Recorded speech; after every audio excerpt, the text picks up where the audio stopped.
लोकतंत्र में, सरकार में ये अपशब्दों का या फिर हमला का कितना स्थान है? किसी को अपमानित करने का, अभद्र भाषा का प्रयोग करने का कोई स्थान इसको मिलता ही नहीं है। विधानसभा में जब कोई बात बोल देता है तो स्पीकर कहते हैं उसको निकाल देंगे। कि जिसने गल्लम गाली का इस्तेमाल किया, शायद वो भाजपा का ही कोई ना कोई कैडर करेक्टर, उस जगह बीजेपी के आदमी जाकर के और नफरती चीजों को, उन्मादी चीजों को, सेंटिमेंटल भाव, क्योंकि इनके पास कोई एजेंडा नहीं। लोगों को 10,000 रुपए दे रहे हैं, किसानों को बिजली दे रहे हैं, महिलाओं को 35% का आरक्षण दे रहे हैं, रोज न कुछ घोषणा कर रहे हैं। क्या बोलते थे, कहाँ से पैसा लावेगा, इसके बाद कहाँ से पैसा आवेगा, चारा वाला पैसा आवेगा।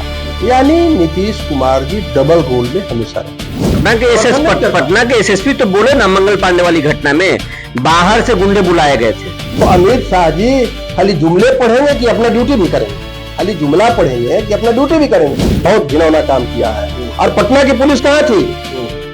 बीजेपी कार्यालय से लेकर के सदाकत आश्रम की दूरी लगभग 4 किलोमीटर से ज्यादा है। जम के लाठी चला है। हाँ, लाठी चला तो कौन चलवाया? नीतीश कुमार चलवा रहे हैं। नियम संगत तरीके से चुनाव नहीं कराएगी, लाठी के दम पर चुनाव होगा क्या बिहार में? बिहार में इन दिनों क्या हो गया है पता नहीं चल रहा है। पहले पटना में मंगल पांडे को सड़क पर दौड़ाया जाता है, फिर नीतीश के गढ़ में नीतीश के करीबी मंत्री को दौड़ाया जाता है, धोती उठा के भागना पड़ता है। फिर बाद में दरभंगा पे मोदी की मां पर अशब्द कहे जाते हैं। और आज तो हद हो गया। सदाकत आश्रम के पास जो है बीजेपी और कांग्रेस के कार्यकर्ताओं में जमकर लाठी चली है। और अब कांग्रेस जो है इसको गुंडा राज बता रही है।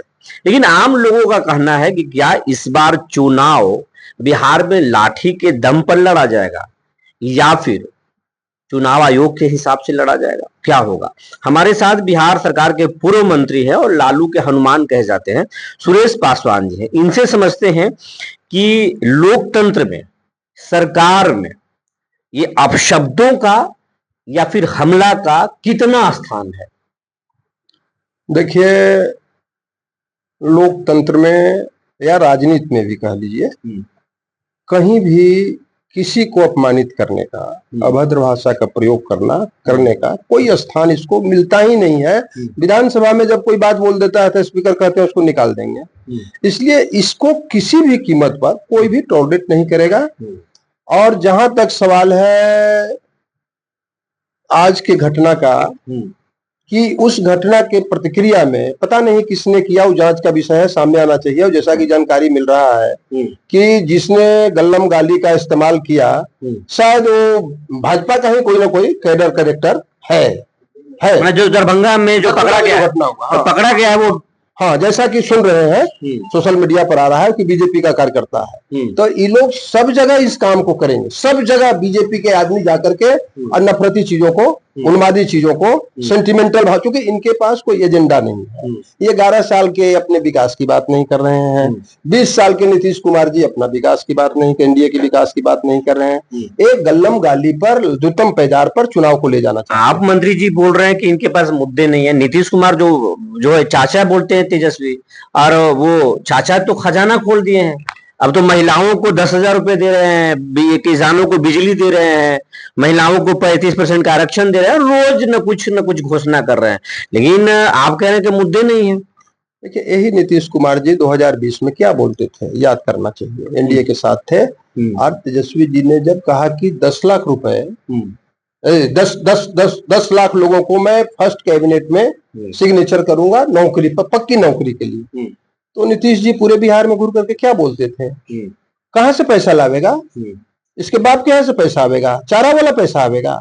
यानी नीतीश कुमार जी डबल रोल में हमेशा रहते हैं, डबल रोल में हमेशा रहते हैं। अच्छा मंत्री जी, अब हम सीधे मुद्दे पर आते हैं कि पहले पटना में मंगल पांडे को दौड़ा दिया जाता है, फिर श्रवण कुमार को मलावा गांव में जो हिलसान थाना क्षेत्र में आता है वहां उनको दौड़ा दिया जाता है, धोती उठा के भागते हैं। और ये दोनों घटनाओं में षड्यंत्र कहा जा रहा है। एनडीए के लोग बोल रहे हैं कि आरजेडी के हाथ है, महागठबंधन के हाथ है। वो लोग अब इस लेवल पे आ गए हैं कि अब तो वो लोगों को भड़का रहे हैं, हमले कर रहे हैं। देखिए, जो घटना आया है चाहे मंगल पांडे का, श्रवण कुमार का, इस पर एनडीए को मंथन करना चाहिए कि मैंने क्या डिलीवरी दिया 20 साल में और 11-31 साल 20 और 11 31 साल में मैंने डिलीवरी क्या दिया, इसके बावजूद भी जितना भी डिलीवरी किया, इसके बावजूद भी हमको जनता क्यों दौड़ा रही है? ये उनके लिए प्रश्न है सोचने का।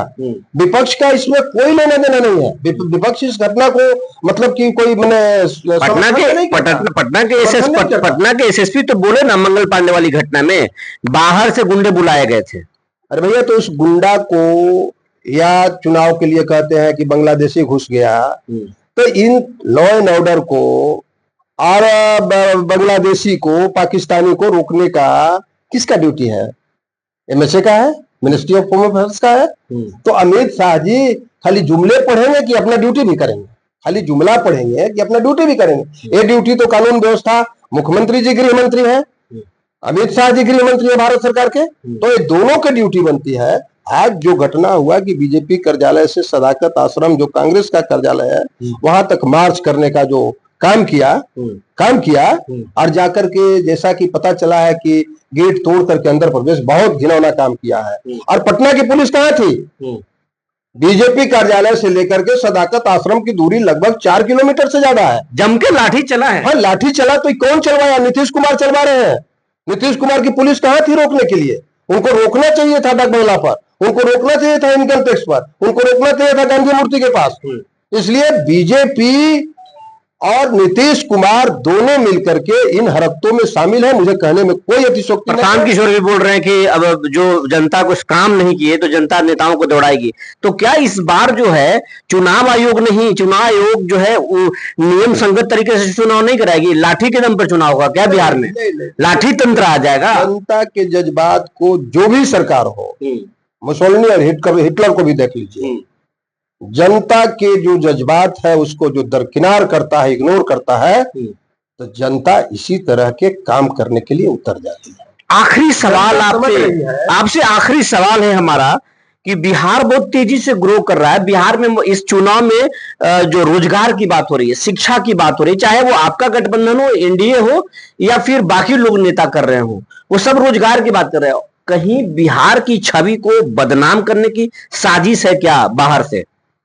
भाई, अगर रोजगार की बात हो रही है और रोजगार की बात होते रहती तो 2 करोड़ नरेंद्र मोदी वाला भी हर एक साल वाला हिस्सा मिलता है यहाँ का। आज जो 4 करोड़ लोग बिहार से पलायन करके गुजरात में, बंबई में, दिल्ली में, चेन्नई में, कलकत्ता में, देश भर में जो फैल करके बेचारा काम कर रहा है, तो उस 2 करोड़ दूनी 11 दूनी 22 करोड़ का हिस्सेदार तो बिहार भी बनता ना। हमारे 10 लाख 20 लाख लड़के बिहार के भी उसमें हिस्सेदार बनते ना।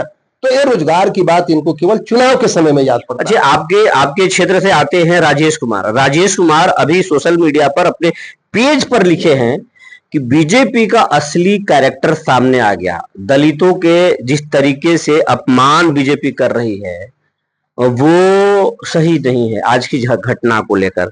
लेकिन कुछ लोग ये भी कह रहे हैं कि राजेश कुमार जो है कांग्रेस के सम्मान को बचाने में फेल है। जो एक अध्यक्ष की हनक होना चाहिए वो हनक नहीं है उनके अंदर। नहीं, देखिए, यह तो कल्पना से बाहर की बात है कि किसी भी पार्टी के प्रदेश कार्यालय हो या जिला कार्यालय हो और उस पर दूसरे दल के लोग जाकर के इस तरह का कृत्य करें, यह घिनौना है। और अध्यक्ष जी वहां तोप और बंदूक लेकर तो खड़े नहीं रहेंगे। कोई भी पार्टी का अध्यक्ष होगा, हम रही राष्ट्रीय जनता दल और भाजपा का और इसका जदयू का आमने सामने कार्यालय है, यह बहुत घिनौना हरकत। लेकिन आपके जानने वाले और मैं कह रहा हूं, यह दिखलाता है कि भाजपा और एनडीए कितना डरी हुई है। लेकिन 2020 के चुनाव आपके जानने वाले तो ये लोग कहते हैं ना कि सुरेश पासवान अगर प्रदेश अध्यक्ष होते तो टंगवा लेते। नहीं, ऐसी बात नहीं है।